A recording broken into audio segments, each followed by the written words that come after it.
Well, hello everybody. If you've made it this far, thank you. So this is episode 4. Hopefully you've listened through our first couple and have enjoyed them, and we're going to keep on doing these until you guys say otherwise. First and foremost, we appreciate you guys listening.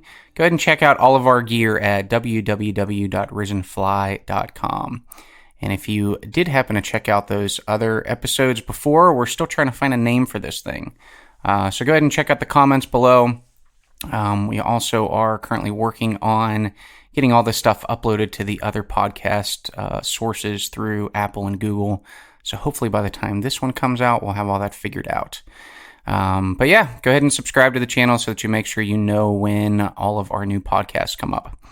Today, I think we kind of need to revert back to the beginning. So some of you know who we are if you're listening to us now, and others of you might not. So I figured we would just kind of talk a little bit about who I am and what our company is and where we came from and where we're going. So just kind of a timeline of Risen Fly Fishing. So my name's Ryan. I started the company back in 2012. It was kind of a culmination of about a handful of different things of how the company started. I grew up with my dad being an entrepreneur, started his own electrical contracting business, helped support the family for all the years on that, and just kind of saw how he ran everything. And I was like, that looks fun, that looks interesting. Maybe we'll do something like that eventually. Got into fly fishing, probably pushing 20 years ago. Nobody in my family did it. None of my friends did it. I really have no idea how I got into fly fishing. But I think I just looked at it one day, didn't watch A River Runs Through It and be like, oh, I want to be like Brad Pitt. If that's you, sorry. But I just said, hey, let's figure this thing out. So got a fly rod for my birthday. I vividly remember sitting in my parents' backyard trying to figure out how to cast this thing. And my family members, which none of them have ever fly fished before, were trying to give me tips. So they're like, I don't think that's how you do it. I was like, you know how. So got into fly fishing, one of those cheap starter out kits from Dick's Sporting Goods for $120 with everything you need. And then you're like, okay, I need waders, I need this, I need that. And everything in the whole industry was pretty expensive. So did that on my own for a few years, got a couple rods, tried other species, met some friends that did it.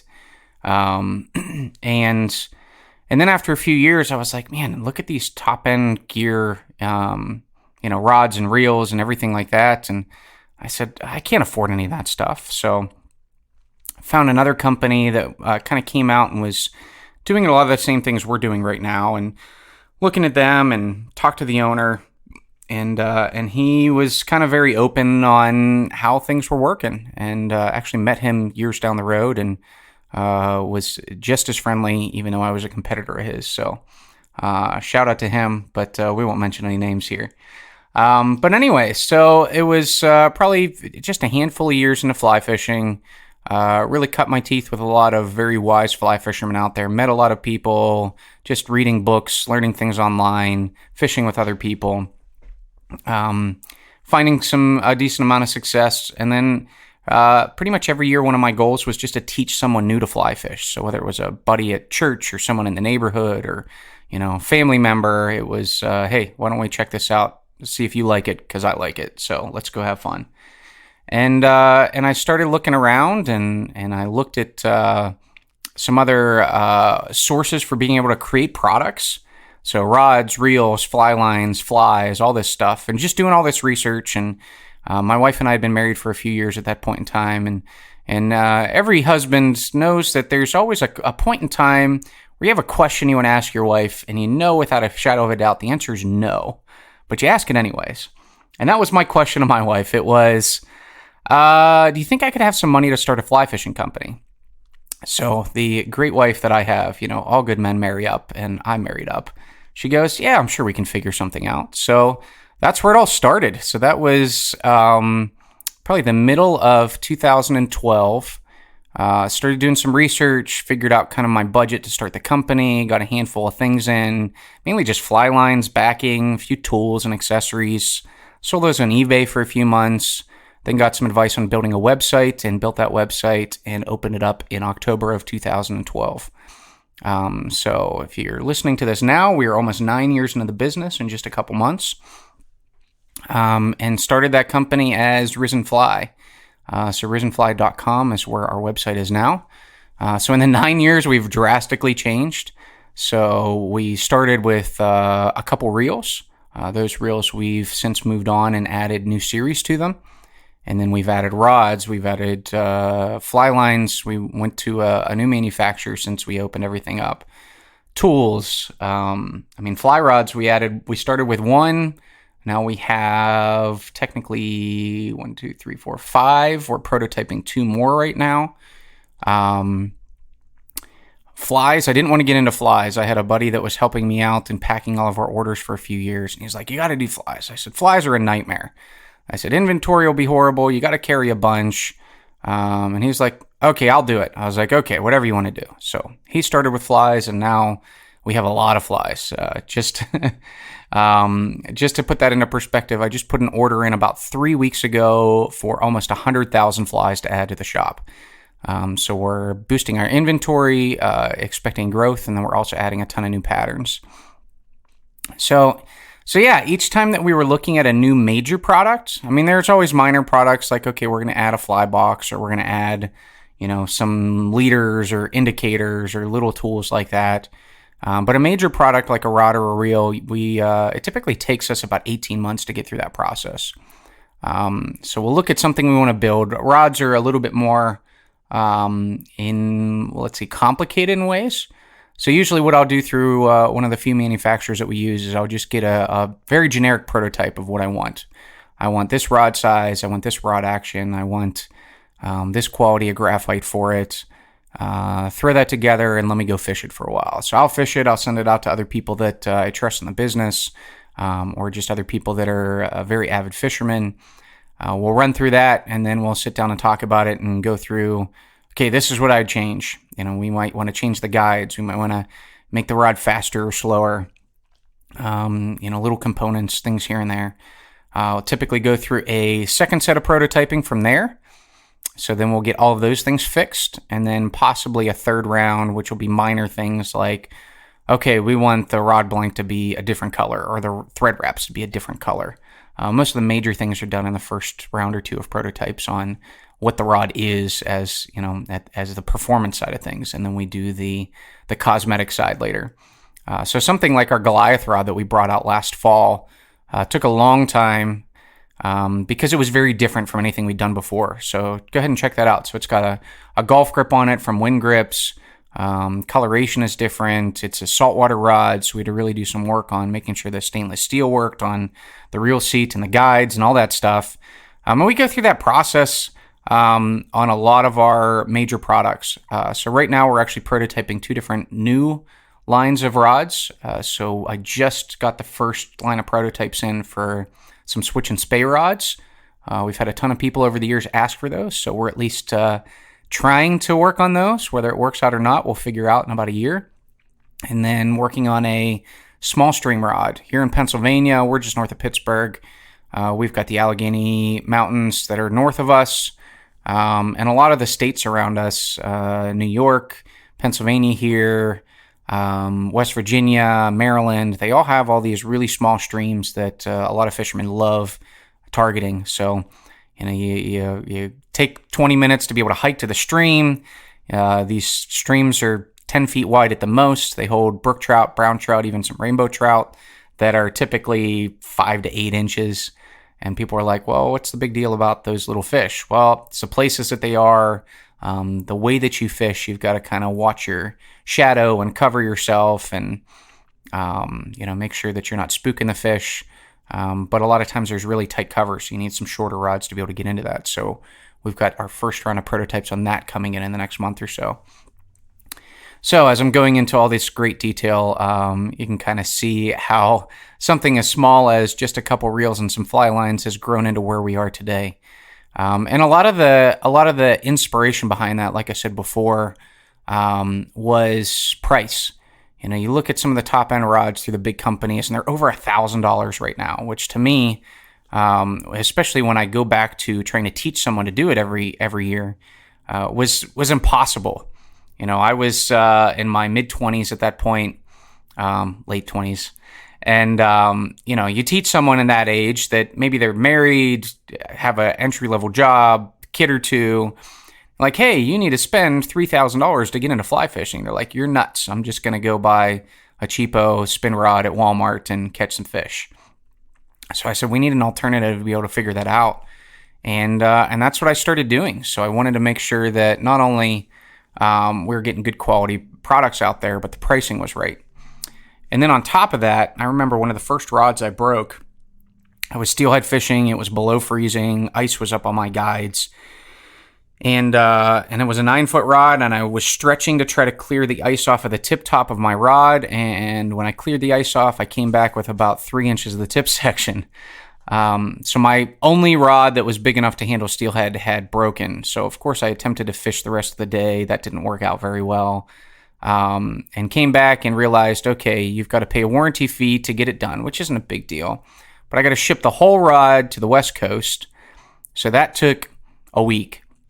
It took them about 4 or 5 weeks to go through the warranty claim process, whether they fixed it by repair or they replaced it, and then another week to get back to me. So it was 6 weeks by the time I got back and my steelhead season was done. So with that, it was, okay, when I start my company, I'm going to do things different. So if we've got any sort of warranty claim, whether it was, broken on the stream from a big fish, you snapped it in the car door, your kid stepped on it, whatever those things are, we have a warranty claim process on our website. Shoot me a picture via email, tell me your sob story as to how it happened, and we just mail you a new piece. So a lot of times those warranty claims will take a day or two to process, and you'll be back fishing in the next week rather than 6 weeks. So I saw that as being important for our customer service end of things. So as we continue to grow, we added a lot more products, and growth as a new business, especially in a market like this, was very slow the first couple years. It was, I was excited to sell a couple things here and there, maybe 10 sales a week.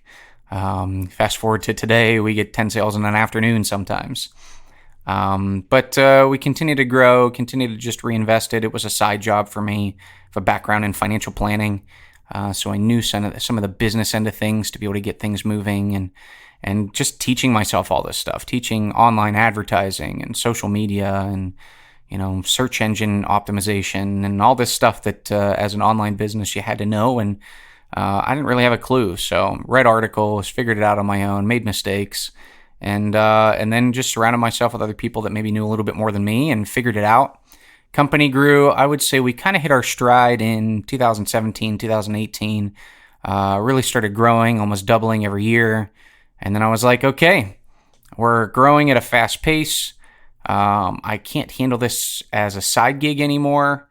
Some other things changed with my main business. And I was like, okay, let's take a big step and open a shop. So in April of 2020, actually March of 2020, we were supposed to open our shop. If you remember what happened then, I'm sure you do. It wasn't good, so we didn't open our storefront because of all the shutdowns that were happening from COVID last year. But we did like a soft opening and allowed a limited amount of people in the shop at a time, and then did our grand opening about 2.5 months from when we were expecting it to at the end of May last year. And things have been going great. We get a lot of great response in our shop. A lot of people give us positive feedback on, hey, your products are great, your pricing is great, your customer service is great. We walk in here and feel welcome. I get teased because of the chair that sits in my shop, which is from some of my friends. They're like, you got to get rid of that chair because people just sit down and talk to you for an hour. I was like, yeah, but that's part of having a fly shop too. Like, people want to come in and just BS about their life or BS about their fishing stories and, tell you about this, can ask you questions. And that's what the chair's for. Like, come in, pull up a chair, I'll grab you a cup of coffee, and we can just sit and chat for an hour. I've got work to do, but, the customers are important, and it's fun kind of meeting all you people compared to just being online. So that's been a lot of the fun of having the shop. And then, fast forward literally a little over a year later now, looking at growth and expansion. So not only do we have our shop, but we've been getting our products into other shops across the country. So literally in the last week, we've added contacts to get our gear into a shop in Nevada, New Mexico. In the last year, we've also added one in Texas, Illinois, where's some of our other ones? West Virginia. And then we've had a few for a little bit of time here and there. Pennsylvania. Shout out to Seth up in the Upper Peninsula of Michigan. We've got one still trying to reopen after all the shutdowns and some stuff in Vermont. And still trying to expand all those things. So it's been, like I said, a few in Pennsylvania as well. So it's been fun. It's been exciting. Kind of seeing where the company's going, and I've got big plans even from here to expand even more. We still want to continue to get into other shops. So one of the programs that we have, not only just wholesale pricing to shops so they can make money, but if you guys out there who are listening refer your local shop and they get us in there, we give you guys a gift card just as a thank you for the referral there. So if you've got a favorite shop out there, you love our products, you're like, oh, I'd like to see some of that face-to-face because you're on the other side of the country as us, get us connected there and we'll send you a gift card so that you can pick up some of our gear and a little bit of a thank you and appreciation for helping us to continue to grow and expand. And then on the growth and expansion side of things, we're actually contemplating maybe opening a second shop or even franchising down the road. So there's some big goals and aspirations that I have. I'm never content with, we grew a little bit, let's just keep it where it is. No, I've got grand plans to be a brand where we're going to be everywhere and people are going to know who we are. We're going to be recognizable. We're going to be in a lot of shops all across the country and maybe have our unbranded shops down the road too, besides our main headquarters here in the Pittsburgh area.